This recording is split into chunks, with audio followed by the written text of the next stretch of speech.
O que está acontecendo nos bastidores da política brasileira pode mudar completamente o cenário das eleições de 2026. Donald Trump acaba de colocar um novo nome para cuidar das relações dos Estados Unidos com a América Latina, incluindo o Brasil. E o detalhe que mais chama a atenção: esse novo representante já fez críticas ao Brasil, a Alexandre de Moraes e ao próprio Lula. Ao mesmo tempo, Lula resolveu mandar um recado diretamente para Trump envolvendo o petróleo e o estratégico Estreito de Hormuz. E, dentro do Brasil, outro conflito começa a ganhar força: Polícia Federal, Supremo Tribunal Federal e o caso envolvendo Lulinha. Se tudo isso já parece complicado, espere até chegarmos à eleição. Porque o jogo político brasileiro está ficando cada vez mais pesado. O primeiro ponto dessa história envolve Donald Trump. O governo americano mudou o comando do escritório responsável pelas relações dos Estados Unidos com o Brasil e com outros países da América Latina. O novo nome é Juan Pablo. A mudança foi oficializada no dia 17 de agosto, e ele assume justamente em um momento extremamente delicado das relações entre Brasília e Washington. E existe um detalhe que torna essa nomeação ainda mais importante. Juan Pablo já fez críticas públicas ao Brasil, ao ministro Alexandre de Moraes e ao próprio Lula. Ou seja, não estamos falando de alguém que chega ao cargo sem conhecer ou sem ter opinião sobre os conflitos que envolvem o Brasil. Agora imagine esse cenário acontecendo justamente durante um período eleitoral. De um lado, o governo brasileiro. Do outro, uma administração americana que já vem aumentando a pressão sobre questões envolvendo o Brasil. E no meio disso tudo está a eleição de 2026. Mas essa não é nem de longe a parte mais provocativa dessa história. Porque Lula decidiu entrar em outro assunto extremamente sensível: o petróleo. Durante uma perfuração realizada pela Petrobras, foram identificados indícios da existência de petróleo na região da Foz do Amazonas. É importante destacar: a própria transcrição deixa claro que ainda seria necessário determinar o volume e verificar se a exploração seria comercialmente viável. Mas Lula aproveitou o momento para mandar um recado. A declaração foi direta. Se Trump fechar o Estreito de Hormuz, o Brasil poderia abrir a margem equatorial para o mundo.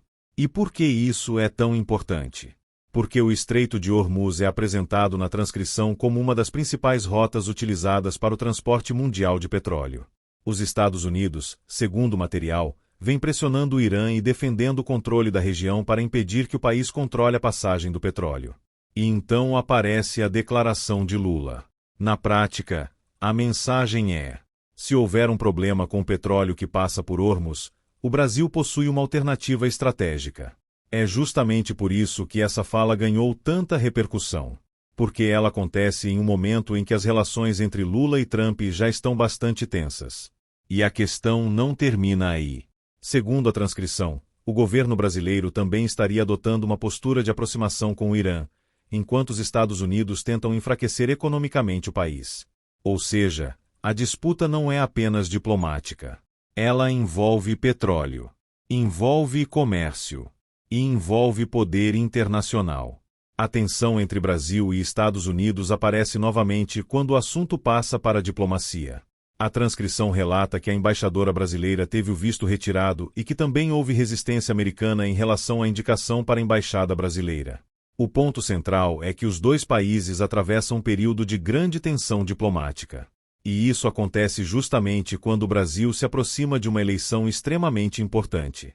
É nesse cenário que entra o novo representante de Trump. Um homem que já criticou Lula e Alexandre de Moraes. Isso pode significar que Washington pretende adotar uma postura ainda mais dura nas relações com Brasília.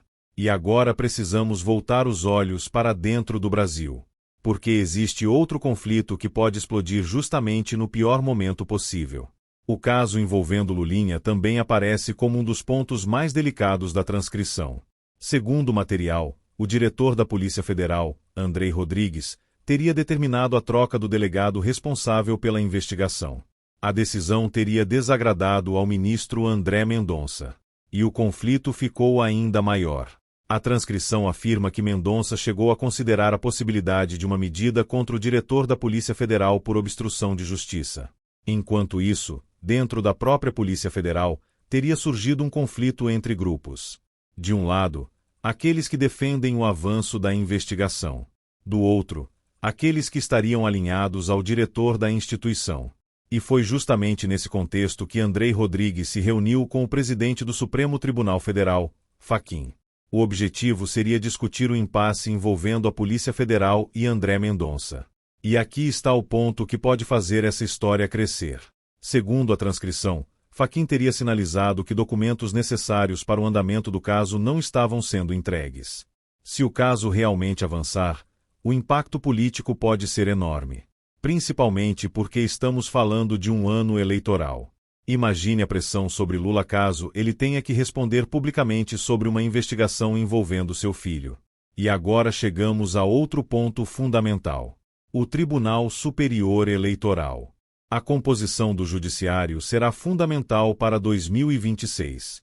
A transcrição destaca especialmente André Mendonça e Nunes Marques.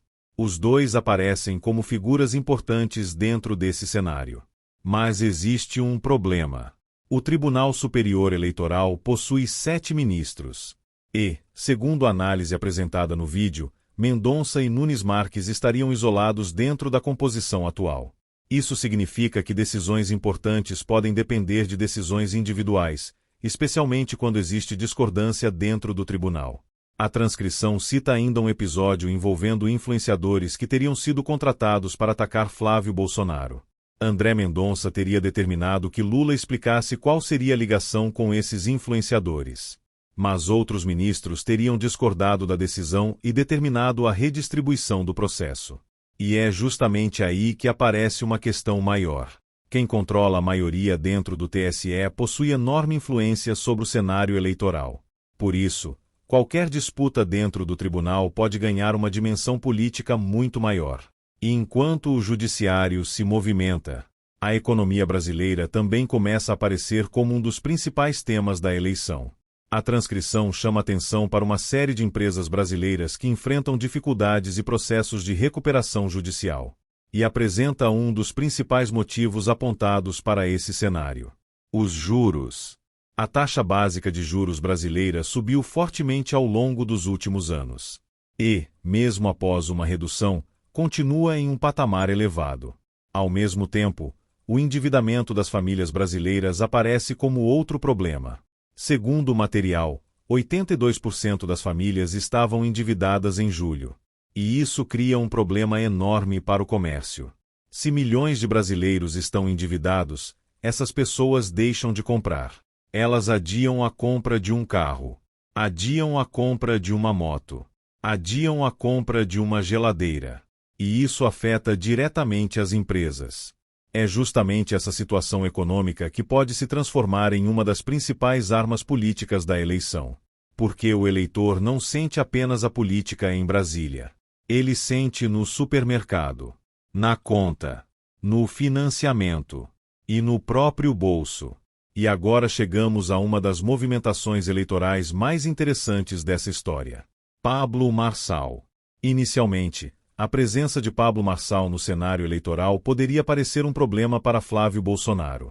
Afinal, Marçal poderia disputar votos do mesmo campo político. Mas a transcrição apresenta uma interpretação completamente diferente. Marçal teria decidido atuar como uma espécie de escudo político para Flávio.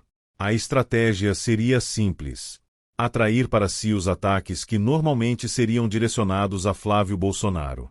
Enquanto Marçal concentra os holofotes, Flávio poderia tentar construir uma imagem diferente da imagem associada ao seu pai. Essa estratégia faz ainda mais sentido quando observamos o comportamento de outros candidatos. A transcrição cita nomes como Zema, Caiado e Renan Santos como possíveis adversários de Flávio em debates e disputas políticas. A ideia seria evitar que todos os ataques se concentrassem em apenas um candidato. E, nesse cenário, Marçal funcionaria como uma espécie de distração política. Mas existe outro movimento importante: o apoio de Cleitinho. Cleitinho declarou apoio a Flávio Bolsonaro. E isso pode ter peso importante no cenário político.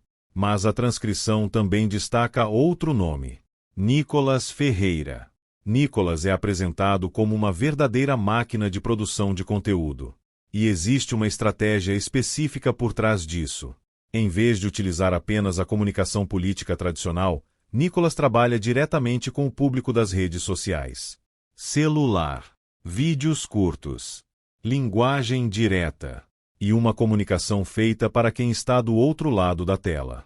A transcrição destaca justamente essa mudança. Em determinado momento, a comunicação abandona o formato tradicional e passa a conversar diretamente com o eleitor. É uma estratégia pensada principalmente para alcançar um público mais jovem. E isso pode ser extremamente importante em 2026. Porque a disputa eleitoral não acontece mais apenas na televisão. Ela acontece no celular, no Instagram, no YouTube, nos vídeos curtos e principalmente na atenção do eleitor. Quando juntamos todas essas peças, o cenário começa a ficar muito mais interessante. No exterior, Trump aumenta a pressão sobre o Brasil. Lula responde com petróleo e com a margem equatorial. No campo diplomático, Brasil e Estados Unidos vivem um momento delicado. Dentro do Brasil, surgem conflitos envolvendo Polícia Federal, Supremo Tribunal Federal e investigações. No TSE, a composição do tribunal ganha importância ainda maior por causa das eleições. Na economia, juros e endividamento podem se transformar em uma das principais pautas eleitorais. E, ao mesmo tempo, a direita tenta organizar suas peças. Flávio Bolsonaro aparece como um dos principais nomes. Pablo Marçal pode assumir um papel estratégico. Cleitinho declara apoio. E Nicolas Ferreira aparece como uma das principais máquinas de comunicação política desse grupo. Tudo isso acontece enquanto Lula tenta manter sua posição no centro do cenário eleitoral. E talvez essa seja a parte mais importante de todas. A eleição de 2026 não será decidida apenas por quem tem mais votos. Ela também será uma disputa pela narrativa. Quem controla a narrativa controla a atenção. Quem controla a atenção consegue influenciar milhões de pessoas. E é por isso que cada declaração de Lula, cada movimento de Trump, cada decisão do STF e cada vídeo publicado nas redes sociais pode ter um peso muito maior do que parece. O jogo já começou. E, pelo que estamos vendo, ele está apenas ficando mais pesado. Agora eu quero saber a sua opinião. Você acredita que essa tensão entre Lula e Trump pode aumentar ainda mais até as eleições? E, no cenário brasileiro, quem você acredita que está fazendo a melhor movimentação política neste momento? Comenta aqui embaixo. Porque a eleição de 2026 está apenas começando a mostrar as suas cartas.